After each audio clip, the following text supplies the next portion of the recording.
You're listening to They're going to call it a hard foul. They're going to call it a hard foul.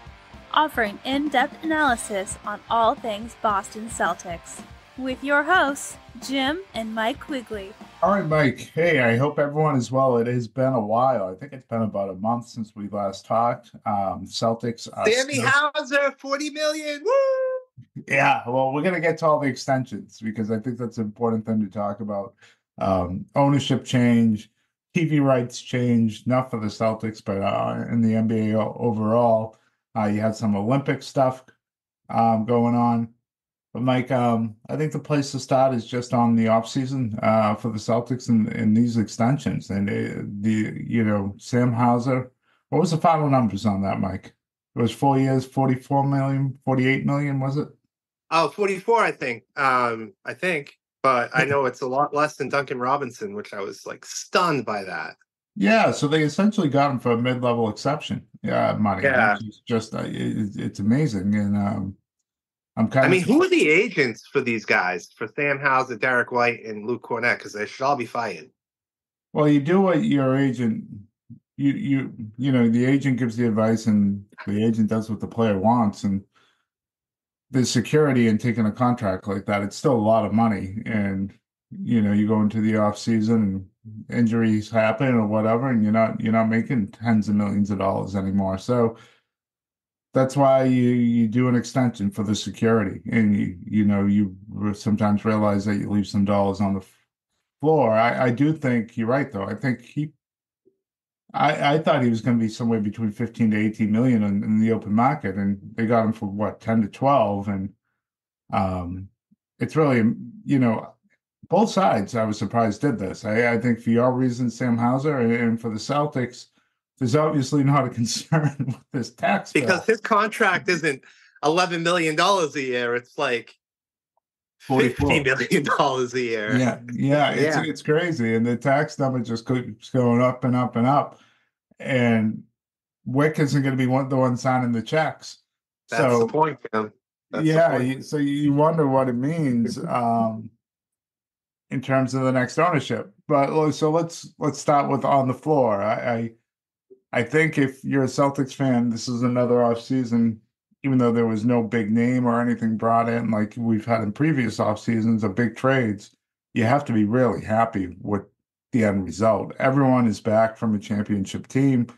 The contract numbers are, either what you knew they would be with Tatum, or they were better than you thought they would be with, White and Hauser. And this is, I think we have our team to go into training camp, with the exception of maybe some, Exhibit 10 contracts, that should be cut. I think this is it. Yeah, there'll be guys competing for that 15th spot on the roster, and the Celtics will decide if they want to fill that or not.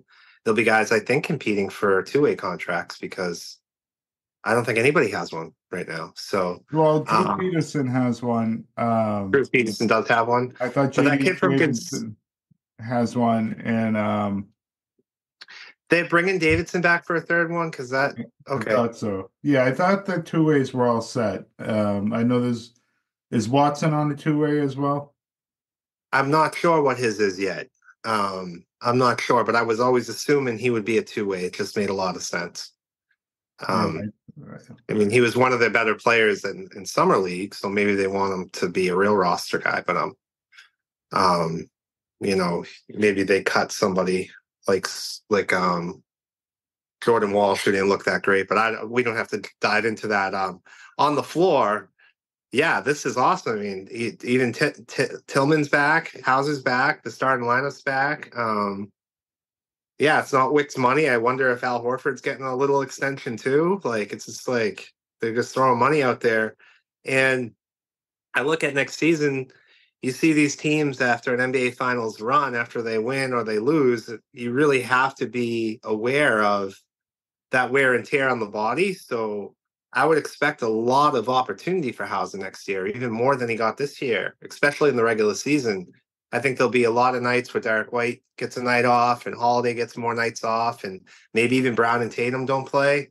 And I would expect that. because you have a history of teams not making it past the second round. The Celtics are the only team to make an NBA Finals in the last close to a decade and make it past the second round. So there's history to taking care of you guys, and you don't want to end up like Denver in a game 7 and just be completely exhausted. So yeah, I think maybe with the difference with the Celtics is they've been through so many long playoff runs that the adjustment and shock to them isn't really the same thing, right? I think my overall point is that, like, it's great that they have this amazing starting lineup, and now that they have a bench all locked up, it's not just a starting lineup. They have bench guys who prove that they can play in big moments, all under contract. Pritchard's locked up. Hauser's locked up. Tillman's locked up for 2 years. Al, you got 1 more year of, and we'll see what happens. It's like, it's really awesome. Yeah, and it's, to your point, it's going to be tougher this year, and these guys are going to have minutes. You already know you're going to be in the whole 40 games without Porzingis. I would assume that. You think it's that many? 40? Well, if he's not playing until January, and then he's got to miss games for maintenance reasons after that, I think it's gonna be somewhere around 40 to 45 games, probably at minimum that he doesn't play, and to get him healthy for the playoffs. And then, you have 1 or 2 more injuries that you didn't have last year where guys miss substantial time. It is going to open up opportunities for these guys. I mean, you really, outside of Porzingis, you really had a healthy, connected team all season long last year. You did. So we'll see how that goes for them this year. And I think you're right. These guys have played, Cornette got playoff minutes last year. Obviously, Tillman was thrown into it in the finals and performed well. Pritchard and Hauser were part of the rotation. I do think, too, the other thing they can do if they feel like they need a spark is they have contracts that they can package. Exactly.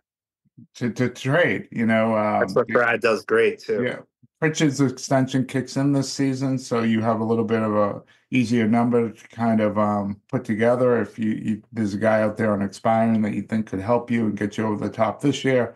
So I mean, the roster is set for going into the season. I think it's probably unlikely that it will look exactly this way to end the season,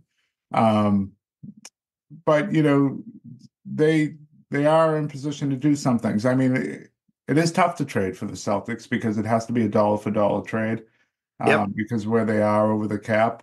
But because, they have some contracts that can add on to one another, they can finally, put something together to get a guy here. They are, well positioned, with the East getting better. But Mike, we're saying the East is getting better. It clearly did. Philly brought in some guys. I like the Gary Trent pickup for Milwaukee too. That was a nice pickup. But we sat here last year saying the East was getting better as well, and we pointed to different teams when Milwaukee did with Dame Lillard. I expect all these teams to be better, but all the teams that have improved have serious injuries histories that. Those guys, whether it be Paul George or Embiid or, the New York Knicks as a whole or, Giannis, until they put a full season together, it's tough to say you're going to believe them to be healthy as opposed to the Celtics team who, their guys have a history outside of Porzingis again of showing that they can be on the floor at the biggest moments and throughout most of the season. So they're well positioned. The coaching staff, everyone's pretty much coming back outside of what's his name, who is now the head coach over at Charlotte. Their roster's entirely the same outside of, the draft picks. So let's get to, speaking of draft picks, Mike, let's get to Summer League. I don't think we need to spend a lot of time on this, but I really don't want to spend a lot of time on it. Anything, from the rookies or some of these Celtics bench players that didn't really play, like Jordan Springer, that you liked. Yeah, I thought Watson looked like an NBA player. We'll see if he is, but he looked like one. Mhm. And Yeah. I'm not concerned about it because I don't think he plays a big role, but I'm disappointed. I really thought that Walsh was going to take a big leap this year in his development, and Yeah, I didn't think he was very good. Yeah. I don't think he was very good on either end. I thought Bill Shyman was better than Bill Shyman looks like just a better NBA prospect in Yeah, every way than Jordan he Walsh. does. And I wonder if he's going to be able to crack some minutes next season on the Celtics team. I think he might have to. I think he Yeah. might have to. One of these guys will have to at some point. Springer, I think I saw Springer play one game. Maybe it was the first one. He definitely looked like one of the better players on the court, like an actual NBA player. You did. But I think we all knew he was a real NBA player. I would rather judge him during the preseason. And one thing with the Celtics during these preseasons, they don't really give the bench guys much run because there isn't a lot of time before the season starts. No. But maybe he'll get some run. We'll see. So it's hard to tell. But he looked pretty good out there. A shout out to Eddie House's kid. I don't think he's going to make the Celtics team, but maybe he'll make a G League team somewhere, a two-way contract, because he looked pretty good. Yeah. He did look like a pretty good point guard, so maybe he'll lock on somewhere else. Certainly isn't afraid to shoot. That's for sure. He certainly isn't afraid to shoot, and it's hard to talk about Kada because I think we already know Kada is an NBA player. Yeah, I didn't think he had to be playing down there. He looked like he was well beyond that point. I think he is an NBA player, like you said. Yeah, no, so Jordan Springer, I thought showed some flashes, certainly on offense. I thought at times he looked like the best player. But it's tough to tell against these defenses of what exactly he is offensively. I know they really worked with him with the ball in his hands. And I think they want to try to turn him into a combo guard that can play a little bit of point. So to give them some depth behind Peyton Pritchard. We'll see how that works out. The Brandon Shyman, the Baylor, I always want to call him Brandon. It's probably because I'm from the South Shore and I'm surrounded by Duxbury and Hanover and Hingham with, they got all those D-bag first names. But wow, I like Brandon's. Brandon's fine. Yeah, I guess, but Baylor Shyman, the thing that it was kind of so, based on what they said is that he could shoot the ball a little bit, but it was the different stuff that he adds to the game. I did not know he was that good of a rebounder, particularly on the defensive glass. Like he really works there, and you tell he has a knack for getting the basketball. Those are things that are just usually ingrained in players, not necessarily taught. And so I thought that was pretty good. He looks pretty good with the ball in his hands. Like he can handle the ball pretty well. Yeah. Well, he can pass the ball pretty well. He looks like a professional basketball player. And it's tough, especially for guys like us who are not pro scouts, to say how does somebody translate into the NBA. But he looks like somebody to me that could find himself in a situation getting some actual minutes during the regular season, unlike Jordan Walsh, who I don't think he was ever thrown into the fire at all last year. I can see that out of Shyman this year. That wouldn't surprise me at all. And we had talked on this podcast before about maybe Jordan Walsh making that leap to replace O'Shea Brissett. I don't know. I would tell you Shyman's probably much closer to that, at least for my estimation, than Jordan Walsh is today. Yeah, Walsh did have a good last game in the summer league. I know he hit 4 threes. It's I think training camp will be really important for him to get a real gauge of where he's at, because he looked like a guy that I wouldn't even want to give a roster spot to. I'm going to be honest. So his second round pick, I don't know how guaranteed his contract is, but there's certainly better free agents out there that can get a minimum contract. So I would. He's cheap. So when you talk tax dollars, you got to factor in the value of what does a guy off the street actually help you. And Wick doesn't care. It's not his money. It is his money this year. This year, yeah. It is his money. Well, it's his dad's money, as we found out from Dan Shaughnessy. It's actually not Wick's money. Hey, You know, which some is of us are another interesting development in this whole thing. Like, yeah, some of us are more lucky than others. did you even know Irv Grousbeck existed before No. the Dan Shaughnessy article? Like, Irv Grousbeck, like who the hell is this guy? And apparently, he's the one that was the driver behind the sale of when he bought the Celtics, 20 years ago, whatever it was, and now he's driver behind selling them. So that whole thing is just like came out of nowhere. Is very interesting, and Wick just had his toy in his front row seats and had to be the face. And hey, yeah. Hey, can I we say something else that is just purely ridiculous about this whole thing where Wick says he's going to still be the managing partner after the sale? No, you're not. why would that ever happen? Like, if you're buying the Celtics, why would you let that happen? No. No, I mean, I'm sure that Adam Silver would like Wick to stay around the NBA in some capacity, but he'd have to hire him. Yeah, it's yeah, that was, I mean, and it's nice to see Dan Shaughnessy write an actual article. Yeah. And not just like copy and paste something from like 10 years ago and then put a little new stuff on top of it. Yeah, no, that was nice. And a little bit of effort. I mean, good for him for figuring that out. Someone tipped him off, and that was interesting. I had no idea. I do wonder. So you have all these extensions. Like, I mean, the money's huge. So to buy the team, it's going to cost what, $7 billion, $6.5 billion, I would think. And then you have these extensions where it's almost like you get into a point where it's going to cost $1 billion to have the team on the floor.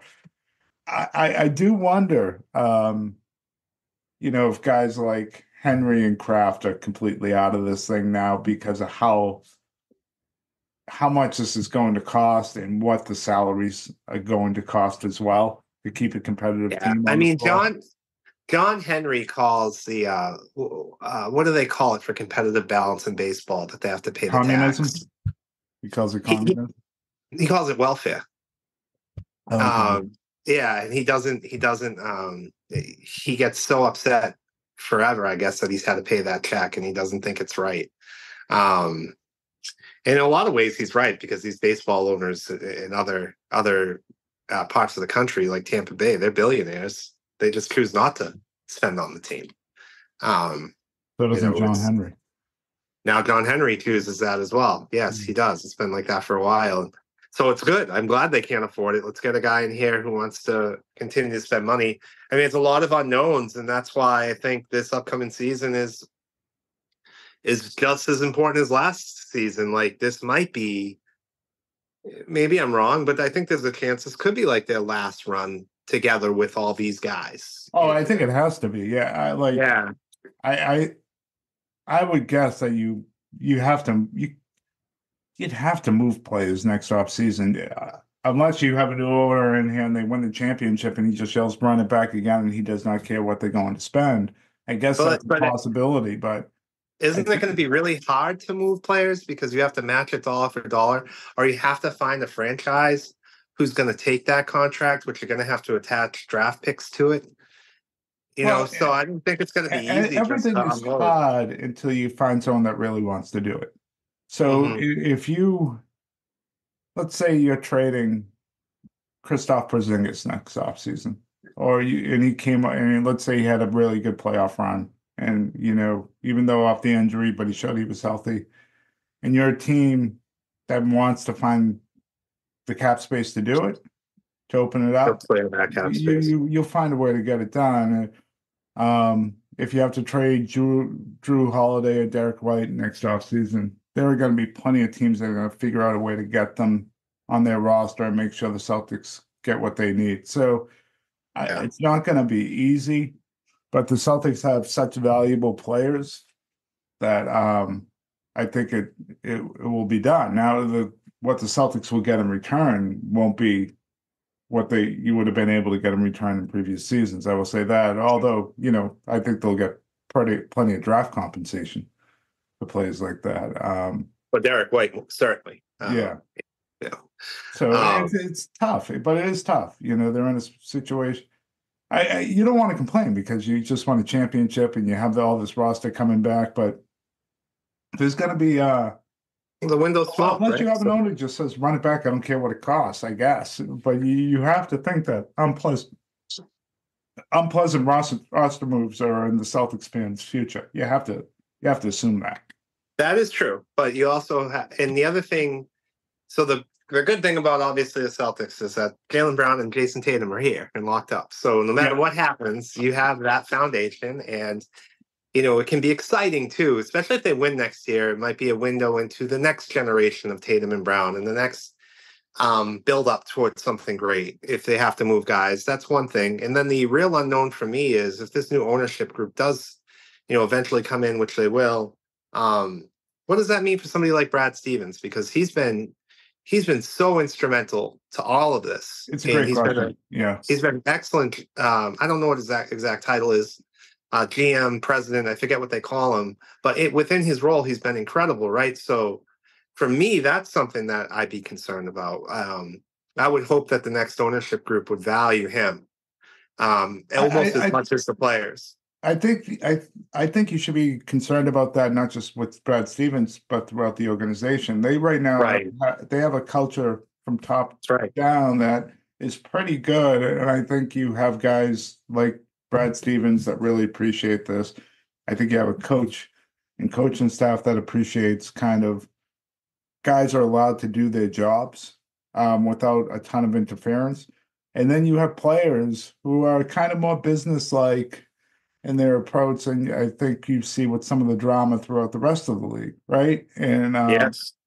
So I think number one, as a Celtics fan, you want to see someone that can afford to keep things in place, so not blow things up drastically. So you want the big dollar person, but the big dollar person could be a petty son of a bitch, and they want to really have their fingers in everything with their new toy, and put people in that they've worked with for years that might not necessarily be basketball people. And that, as we've seen in other sports, you think Dan Snyder with the Washington Redskins, there's tons of examples all throughout history that can deteriorate things very, very quickly.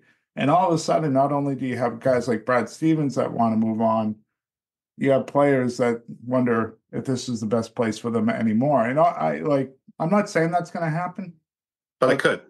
You just don't know, and that's the uneasy part of this for a Celtics fan right now is, and when you talk about this season being so important, you just don't know what's coming.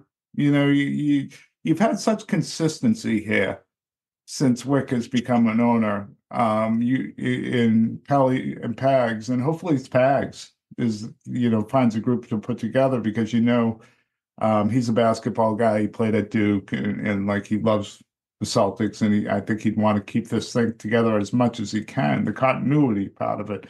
Yeah.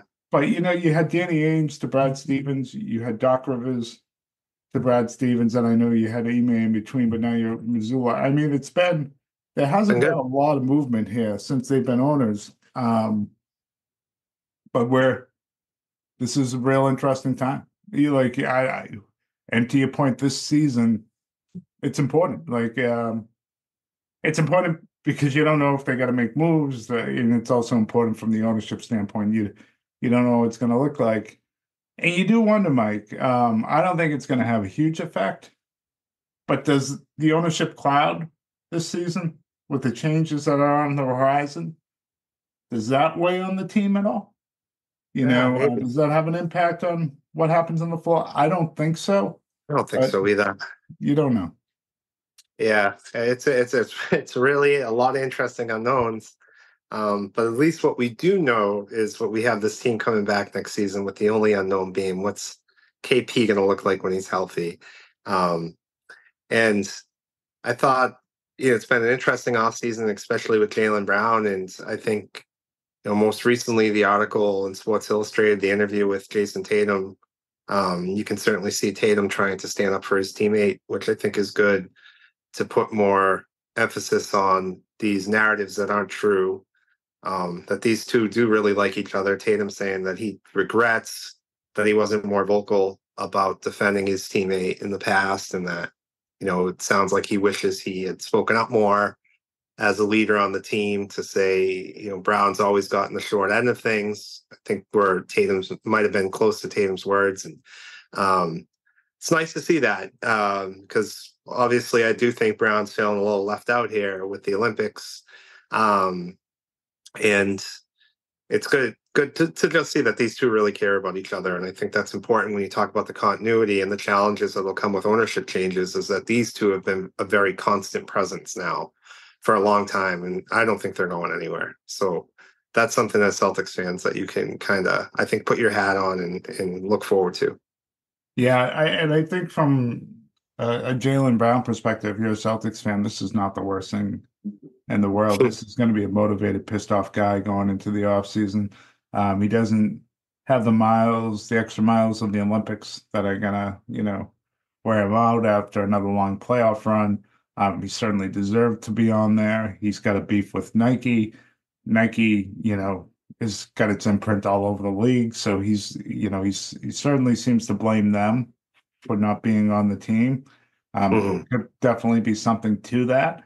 I think you're gonna have a guy that's, he said at the beginning of the season last season he wants to win all defensive player of the year. I think he's going to be looking for everything next year. And I think that's a good thing. Obviously when you're wondering what is going to motivate guys coming off a championship, NBA Finals MVP. He has it. So I don't think he's blaming his teammates or anyone on the Celtics for not being on this team. I think he gave an interview too where he admitted to that after he sent out that message on X, just like the confused person when Derek White got chosen, like he almost like, I didn't, that wasn't a jab at White. And he goes, but I looked at it and it is a jab at White in a way, even though it wasn't supposed to be. And it sounds like he called Derek White right away to talk to him about it. I'm sure and that's I just not think, an issue. but I just think it could have been though. And I just think that he's like such a good. Yeah, I don't think that is taking it personally. Right, but I just think that he's the perfect leader for this team. Jaylen Brown is. He's exactly what they needed as far as outside of his talent, which was huge on the floor. But with Marcus Smart leaving last offseason, I think it finally allowed Brown to be his full authentic self on this team. To be the guy, the voice, and to have the self-awareness to call your teammate immediately after you send that tweet out. A lot of guys in the NBA, as simple as it sounds, maybe for you and me, we're talking about younger guys. We're talking about younger guys here. They don't make that phone call. Well, I think a lot of the guys in the NBA, a lot of young professional athletes, they kind of like that drama and they like what's going on in social media. That's what was so appealing about the Celtics team as a whole. And Jaylen Brown's personality certainly did. They all have different personalities, and I think his is more outgoing and more, that leadership role that you talked about. But they all seem to be just a bunch of decent guys. Where I'm sure when Derek White got the phone call from Jaylen, he was probably saying, here's Jaylen calling me," kind of laughing, knowing it was coming. Because I think this is just a community that they have there.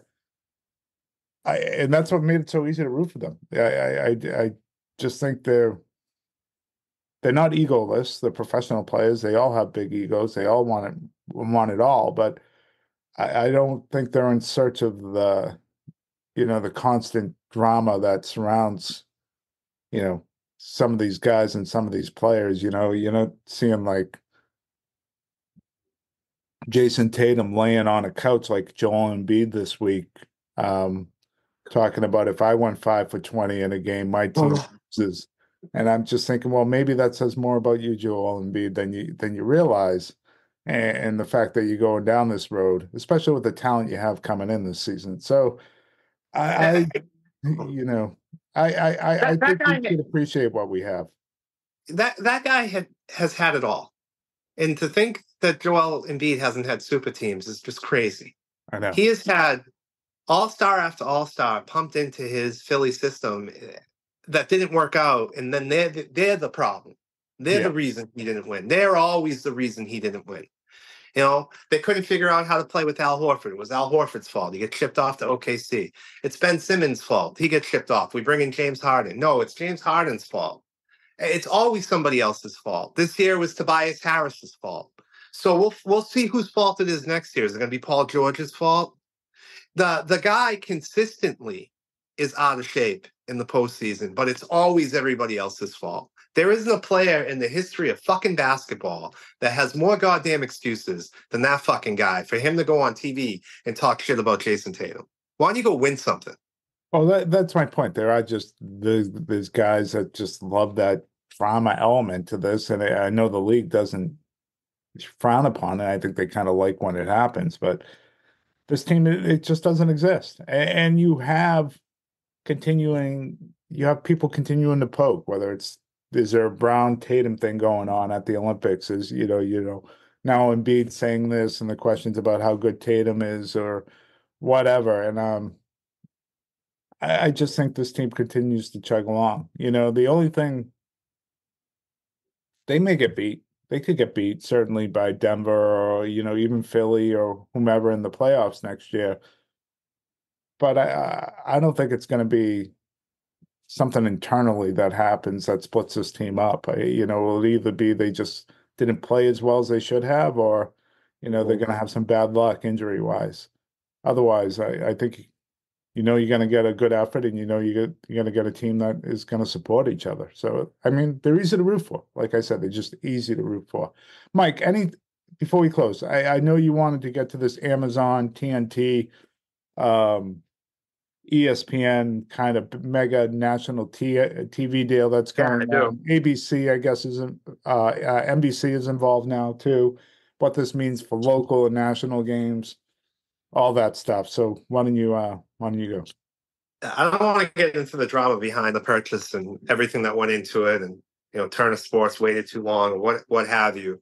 But at the end of the day, this is just not good for the viewer. TNT had the best pre and post game show in all sports, and it's not really close. And quite honestly, when you think about national broadcasts, guys like Reggie Miller, I know Stan Van Gundy gets on people's nerves, but Chris Webber, these were entertaining, good announcers. And I think that matters. I think that matters a lot. ESPN last year got rid of their crew and brought in this horrible crew to replace them with.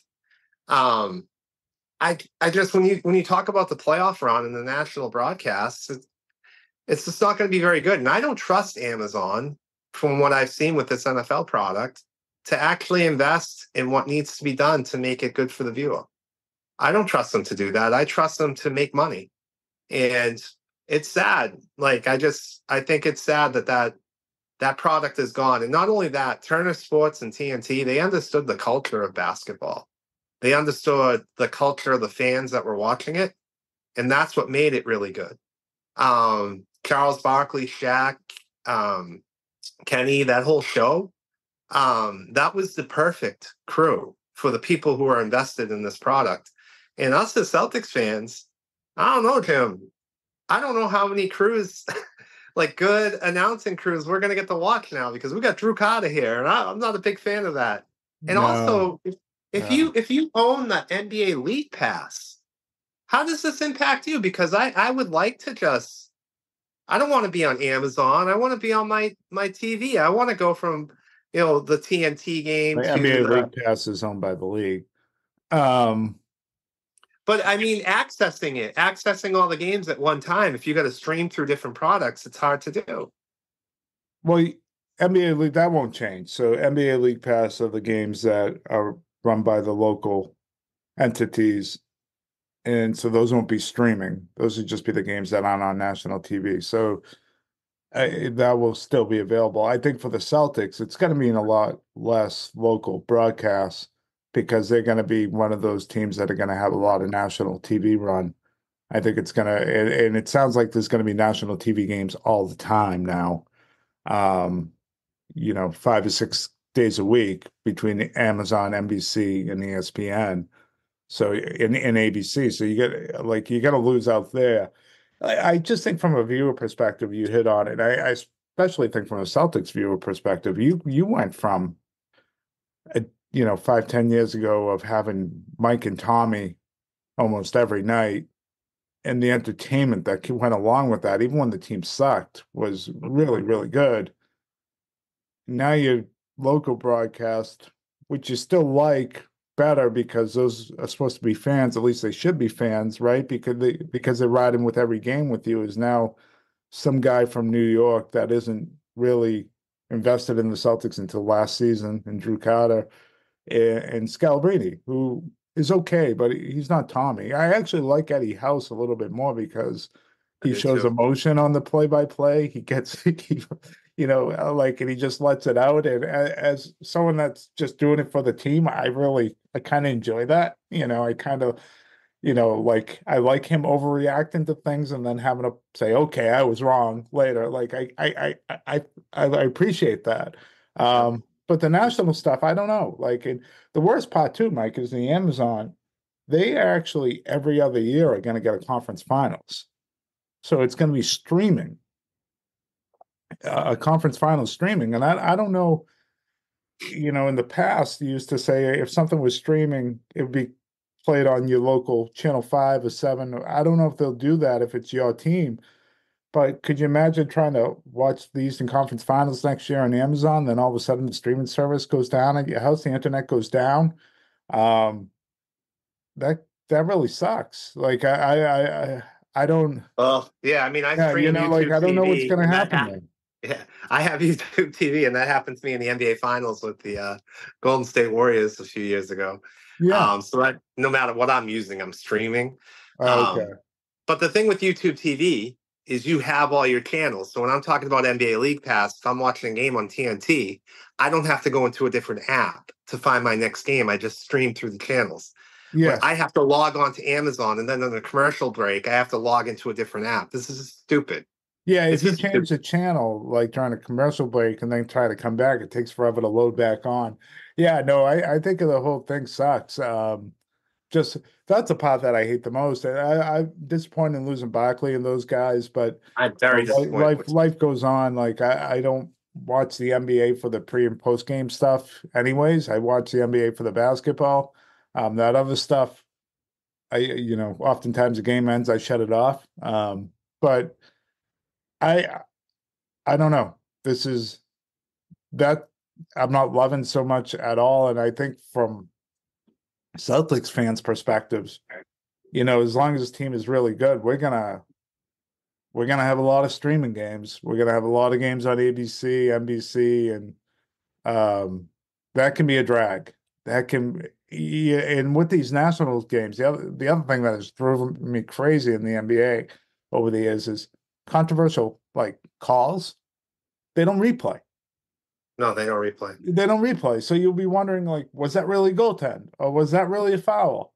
And a lot of times you get the replay and say, okay, I was wrong. Yeah. You're not even, so you're just going to be sitting there angry when they could just fix it for you by showing the replay. When these products have a good announcer who call it out, like Jeff Van Gundy, who used to call out the refs when they weren't good, and Mark Jackson, they get rid of them. And it's not good for the product. Like Jeff Van Gundy and Mark Jackson were great for ESPN. They were great. Yeah. And you replace them with Doris Burke and JJ Redick, two empty suits who don't want to say a goddamn thing other than Joel Embiid and Jason Tatum's kids are so cute. They have ruined the product, and TNT was their last hope as far as having a good product. I've accepted that's the playoffs, though. I accepted that, my team's good, so that's what I got to deal with. At least my team's still playing, but to have to watch that during the regular season, And to know that it was just a few years back that if there was a bad call on the court, instead of watching some, Syracuse product working for Amazon on my streaming service, I would have had Tommy losing his mind on the television, and realizing that's where we've gone is from a fan's perspective. For people just starting to watch the Celtics now, I don't think they realize how good we had it. Yeah. Yeah. Well, I'd like to do another pod in August, Jim. I think it'd be good to break down the Eastern Conference a little bit more in detail, go through these teams. Might be fun. Yeah, we're going to have some Atlanta Hawks talk. Usually you always tell me how good they're going to be. What's another team that you always really say is going to be up and up, and they always suck? 1 year it was the Wizards. The Wizards. The Wizards are coming. The Wizards are coming. You were like Paul Revere. Well, no, I think my thing was the Pistons. I thought they were building something for a while, and they just nope. No, that's a terrible franchise. There is a lot of bad NBA franchises. There's a lot of teams that are how bad they are, and they want to be bad with this because you got a really good draft coming. So they look at you with Cooper Flag hanging out there as the prime prize. So you realize the Hornets want to be bad. Huh? The Charlotte Hornets, I don't think have won a playoff series in 20-something years. It's some crazy number. That's how long it's been since they won a playoff series. That's hilarious. All right. Awesome. Yeah. All right. Go see.